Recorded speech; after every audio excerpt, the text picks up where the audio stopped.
In the world of mixed martial arts, celebrations after a fight can be just as memorable as the fight itself.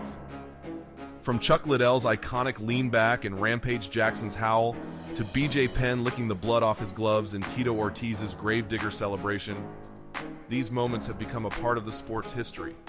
However, not all celebrations are viewed in the same light. Recently, there has been controversy surrounding Israel Adesanya's celebration after defeating Alex Pereira at UFC 287.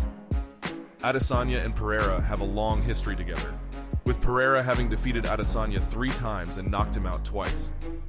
He had taken away Adesanya's world title and pay-per-view points, as well as some of his pride.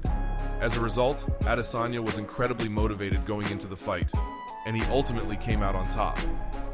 After Pereira fell to the floor, Adesanya landed a massive hammer fist and then followed up with the bow and arrow celebration. But that wasn't the end of the celebration. Adesanya turned around and looked into the audience where he saw Pereira's son. He pointed right at him and then fell down on the floor, mocking being unconscious. Many people took to social media to criticize Adesanya, saying that he was out of line and that Pereira's son was just a young boy who didn't know any better. However, here's my opinion. When 2 fighters step into the octagon, they know that there will be a winner and a loser. Some celebrations may be viewed as disrespectful or in poor taste, but they are a part of the sport's culture.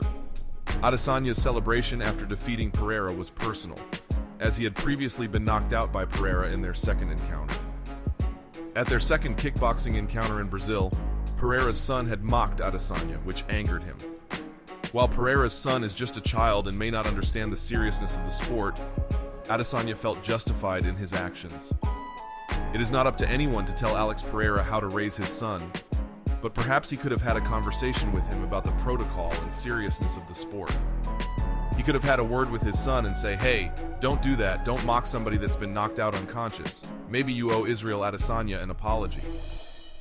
In Israel's mind, in the mind of the champ, the new champ that just reclaimed his belt in devastating fashion, what's good for the goose is good for the gander. Israel can say, "When I got knocked out, you mocked me." Well, guess what? Now you're going to see how that feels when it's your father laying there. Adesanya's celebration may have been viewed as petty by some, but it was a personal triumph for him.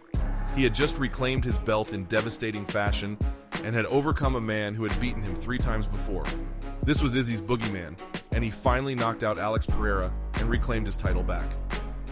The rubber match between the 2 fighters is still up in the air, but for now, Adesanya is still the middleweight king of the world. In the end, the controversy surrounding Adesanya's celebration may have been blown out of proportion.